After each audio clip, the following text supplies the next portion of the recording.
అందరికీ నమస్తే అండి. మాజీ ముఖ్యమంత్రి వైసీపీ అధినేత జగన్మోహన్ రెడ్డి గారు మొన్న ప్రకాశం జిల్లాలోని పొదిలి వెళ్ళారు. సో అక్కడ జరిగిన ఘర్షణ నేపథ్యంలో అక్కడ అంటే అమరావతి ప్రాంతం మీద వైసీపీ జర్నలిస్ట్ కృష్ణరాజు గారు అండ్ కొమ్మినేని గారు చేసిన వ్యాఖ్యలకు కారణంగా దానికి నిరసనగా కొంతమంది మహిళలు టీడీపీ వాళ్ళు జగన్మోహన్ రెడ్డి గారికి వ్యతిరేకంగా నిరసన ర్యాలీ చేశారు పొదిల్లో. ఆ సందర్భంగా వాళ్ళు జగన్మోహన్ రెడ్డి గారి కాన్వాయ్ మీద అటాక్ చేశారు అండ్ వైసీపీ వాళ్ళు కూడా రివర్స్ అటాక్ చేశారు. సో ఓవరాల్గా ఒక ఉద్రిక్త పరిస్థితి నెలకొంది, ఒక ఘర్షణ వాతావరణం నెలకొంది. ఆబ్వియస్లీ తెలుగుదేశం పార్టీ వాళ్ళు అధికారంలో ఉన్నారు కాబట్టి అక్కడ బాధితులుగా వైసీపీ వాళ్ళే మారారు. అక్కడ తప్పు ఎవరిది అనేది అనవసరం. మన రాష్ట్రంలో తప్పు ఎవరు చేశారు అనే దాని మీద కేసులు పోలీసులు పనిచేయట్లా, అధికారంలో ఎవరున్నారు అనే దాని మీద మాత్రమే పోలీసులు పనిచేస్తున్నారు. సో ఆబ్వియస్లీ ఇక్కడ వైఎస్ఆర్ కాంగ్రెస్ పార్టీ వాళ్ళు బాధితులుగా మారిపోయారు.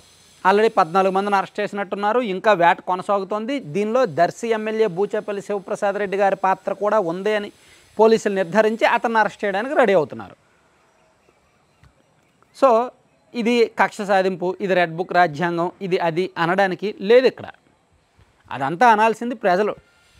2029 ఎన్నికల నాటికి ప్రజలు డిసైడ్ చేస్తారు. ఇదిగో పలానా టైంలో 2027 జూన్ 11వ తేదీన జగన్మోహన్ రెడ్డి గారు పొదిలి వెళ్ళినప్పుడు వైసీపీ వాళ్ళు ఏమీ తప్పు చేయకపోయినా టీడీపీ వాళ్ళు వచ్చి రెచ్చగొట్టి వాళ్ళ మీద రాళ్ళేసి తిరిగి అధికార దుర్వినియోగం చేసి వైసీపీ వాళ్ళ మీద కేసు పెట్టారని ప్రజలకు గుర్తుంటే 2029లో తీర్పిస్తారు.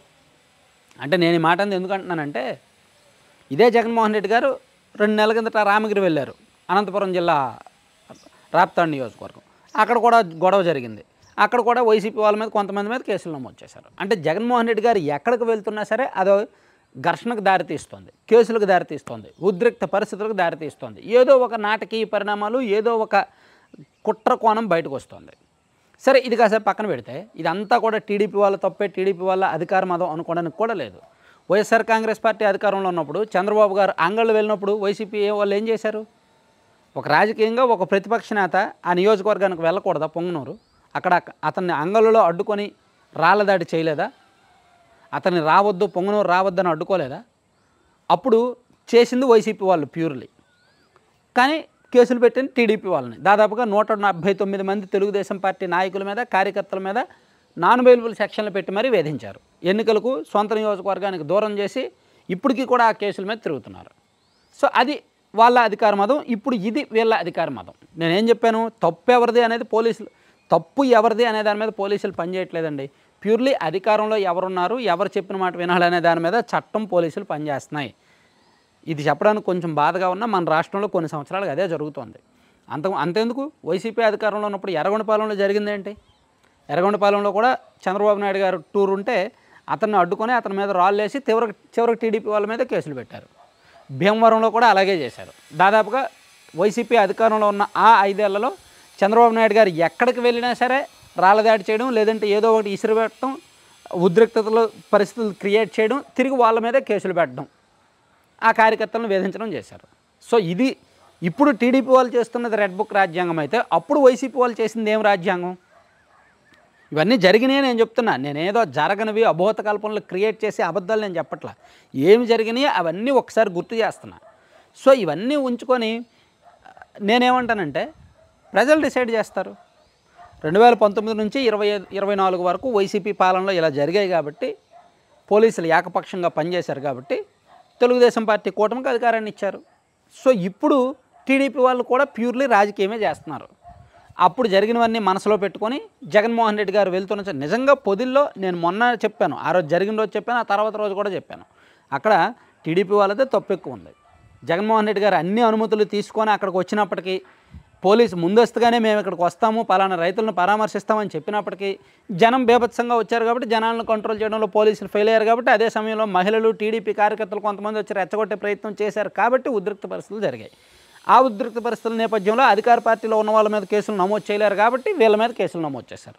సో ఇక్కడ దీన్ని రెడ్ బుక్ రాజ్యాంగం అని అదని ఇదని అనుకోవడం అనవసరం అనమాట. సో నేను ఫైనల్గా చెప్పేది ఏంటంటే, నీవు నేర్పిన నీచమే, నీవు నేర్పిన విద్యయే నిర్దాక్ష అంటారు కదా, అలా మీరు నేర్పిన నీచమే మీకు ఇప్పుడు తగులుతోందనమాట. సో మీరు పరిపాలించింది మీకు ఇప్పుడు రివర్స్ అవుతుంది. సో ఇది ప్రజలు, నేనేమంటాను అంతిమంగా, అప్పుడు ప్రజలకు నచ్చలేదు ఓడించారు, ఇప్పుడు కూడా ప్రజలకు నచ్చకపోతే వీళ్ళని ఓడిస్తారు. So let public decide. ప్రజలు ఏం చెప్తే అదే. మనం అంతిమంగా మనం ప్రజాస్వామ్య దేశంలో ఉన్నాం కాబట్టి, రాజ్యాంగబద్ధమైన దేశంలో ఉన్నాం కాబట్టి, పెద్ద పెద్ద ముదర కబుర్లు, అదిగో వాళ్ళు అలా చేశారు, మేము నీతిమంతులము, మేము నిజాయితీ పరులము, మేమేమీ చేయలేదు, మేమే తప్పు చేయలేదు అని అనేకంటే ఇవన్నీ చూస్తున్నారు ప్రజలు. ఎవరు మీడియా బలం వాళ్ళకుంది. ఎవరు ఏ అంశాన్ని ఎలా ప్రొజెక్ట్ చేయాలో అలా ప్రొజెక్ట్ చేసుకుంటారు. టీడీపీకి ఉండాల్సిన మీడియా బలం వాళ్ళకుంది, వైసీపీకి ఉండాల్సిన మీడియా బలం వాళ్ళకుంది. సో ప్రజలు అది చదువుతారు, ఇది చదువుతారు. వైసీపీ మీడియా బలం ఏంటంటే ఇంకాస్త ఎక్కువగా మసాలా వేసి దట్టిస్తారు. టీడీపీ వాళ్ళు ఏంటంటే కాస్త వక్రీకరణ చేసి వీళ్ళకి అనుకూలంగా దట్టిస్తారు. కాబట్టి ప్రజలు అది ఇది మాట్లాడుకొని ఒక మౌత్ టాక్ అనేది ఒకటి ఉంటుంది, ఒక సారాంశం ఒకటి ఉంటుంది. ఓవరాల్గా వాళ్ళు రాసింది వీళ్ళు రాసింది కాకుండా ఒక నలుగురు ఐదుగురు కలిసినప్పుడు ఈ అంశం మీద మాట్లాడుకున్నప్పుడు ఒక సారాంశం బయటకు వస్తుంది. అదే ప్రజల మైండ్లోకి ఎక్కుతుంది అనమాట. మీడియాల్లో ఎంత రాసినా ప్రజల మైండ్లోకి ఎక్కదు, నమ్మరు. ఈ రోజుల్లో ప్రజలు కూడా తెలివైన వాళ్ళే. ఈనాడు రాసిందే నిజం లేదా సాక్షి రాసిందే నిజం అనడానికి కూడా ఉండదు, లేదా నేను చెప్పిందే నిజం అనడానికి కూడా ఉండదు. వాళ్ళు ఆలోచిస్తారు, వాళ్ళు డిసైడ్ అవుతారు, వాళ్ళు మైండ్లో పెట్టుకుంటారు.